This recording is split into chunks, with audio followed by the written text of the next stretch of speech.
पद्यते वासुदेव पद्यते वासुदेव सर्वमिति समहात्मा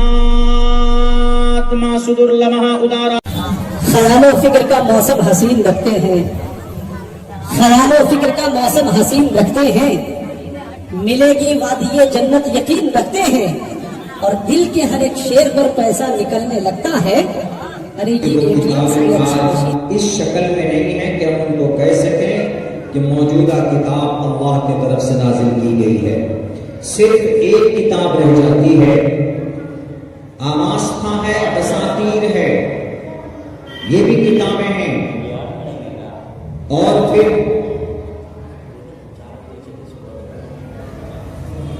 ईसाई सिखों की किताब,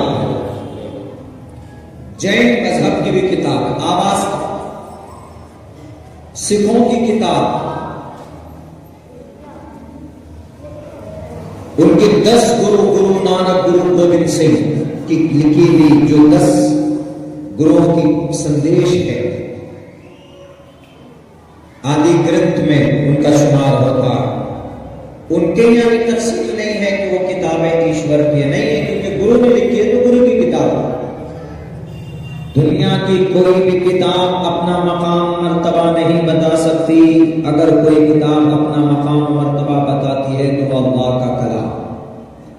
आप पूछिए कुरान से कि तुम किसका कलाम हो, कहां से आए, आपका सवाल खत्म नहीं होगा कि अल्लाह का कुरान कहेगा व इन्नहु लतंजीलु रब्बिल आलमीन, में रब का कलाम। आप इसी कुरान से फिर सवाल कीजिए कि why did you come from sky to the earth? जमीन पर आसमान से किस लिए आना हुआ, मकसद क्या है तुम्हारा आने का इस जमीन पर? तो कुरान कहेगा शहर रमजान अल्लज़ी उन्ज़िल फ़ीहिल क़ुरआन हुदल लिन्नास, इंसानों की हिदायत के लिए। कुरान से पूछिए कि कुरान तुम आए कैसे जमीन पर? नज़ल बिहिर रूहुल अमीन, जिब्राइल अमीन के जरिए से 23 साल के करीब मुद्दत पे इस जमीन पर मुझे उतारा गया। कुरान तुम्हारी जगह कौन सी है, तुम उतरे कहां पर? जब आसमान से आए तो जगह कौन सी? नज़ल अला क़ल्बिक, जनाबे मोहम्मद रसूलुल्लाह सल्लल्लाहु अलैहि वसल्लम के क़ल्ब अतहर पर उतारा गया। कुरान तुम चाहते क्या? अगर तुमको कोई माने तो क्या होगा उसका? तुम पर कोई विश्वास रखे, बिलीव रखे तो क्या होगा?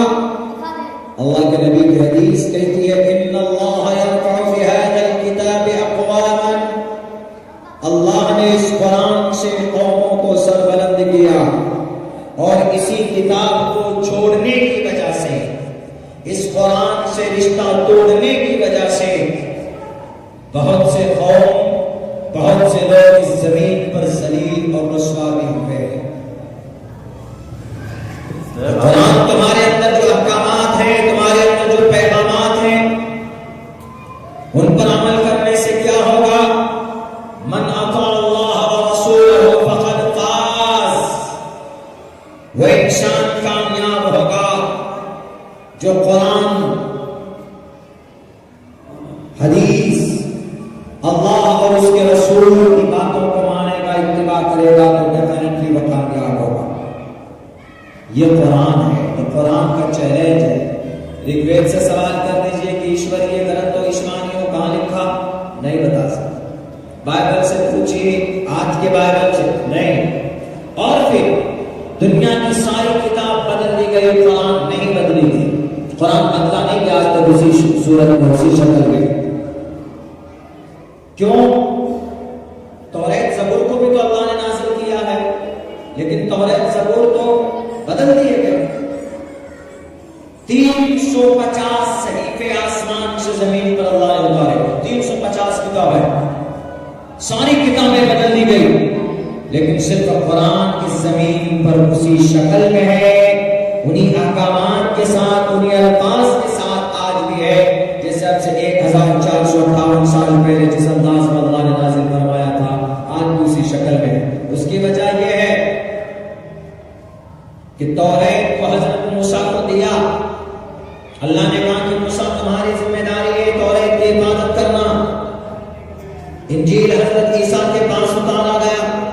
حضرت عیسیٰ کو ذمہ داری دی گئی کہ عیسیٰ پڑھیے گا اور اپنے سماج کے لوگوں کو بتائیے گا، اس کی عبادت کی ذمہ داری بھی آپ کی رہے گی۔ حضرت ابراہیم کو صحیفے دیے گئے، ابراہیم پڑھنا سمجھانا لوگوں کو، عبادت کی ذمہ داری تمہاری۔ حضرت نوح کو بھی صحیفے دیے گئے، حضرت نوح سے کہا گیا کہ ذمہ داری آپ کی۔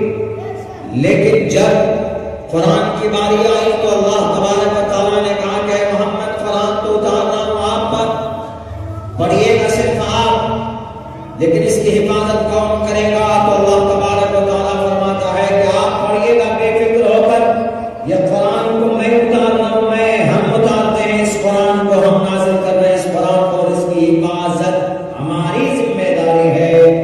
اور کتابوں کی ذمہ داری نبیوں کے لیے، رسول کے لیے، لیجیے ذمہ داری آپ کی حفاظت کی۔ لیکن جب قرآن کی باری آئی تو اللہ نے قرآن کی حفاظت اپنے سر پر لے لی ہے۔ یہی وجہ ہے کہ قرآن اور کتابوں کے طرح نہیں بدل سکا، کیونکہ اس کی حفاظت اللہ خود کرتا ہے۔